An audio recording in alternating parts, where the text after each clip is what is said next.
Ang atong mga ministro sa duha ka mga misyon nalipay gayod tungod kay ilahang nasabdan ang ilahang abuluhaton labi na sa pagdeal sa ilahang mga parishioner nga dunay mga problema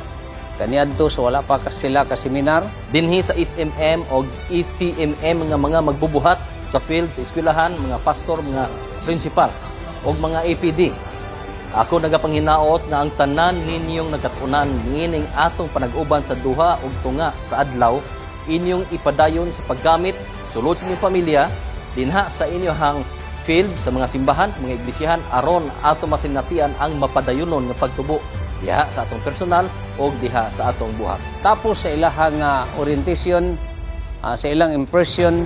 ilang nakuha nga dili di ay mao ang ilang kinabuhat. O dili mao ang pag-process sa mga problema sila makaigsunan aron sila mismo makasabot kung unsa ang ilang buhaton, kung unsa ang ilang problema. Let the attitude of Jesus be